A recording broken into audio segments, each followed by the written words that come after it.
शेतकऱ्यांसाठी आजच्या सर्वात मोठ्या टॉप आणि ठळक बातम्या आपण या ठिकाणी पाहतोय। पहिलीच बातमी निघते, पाऊस रुसला आणि बळीराजा फसला। 3 लाख हेक्टरवरील पिके सलाईनवर, शेतकरी अडचणीत। पुढली मोठी बातमी निघते, नेमकं चाललंय काय? नाव दुसऱ्याचं, सौरपंप तिसऱ्याचा, मूळ लाभार्थी लाभापासून राहिला वंचित।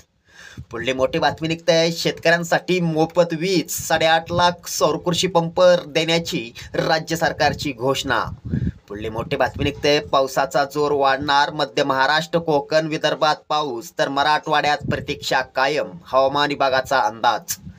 पुढली मोठी बातमी निघते, केवायसी अभावी अनेक शेतकरी नुकसान भरपाई अनुदानापासून वंचित, शेतकऱ्यांनो केवायसी करून घ्या, कृषी विभागाचं आव्हान।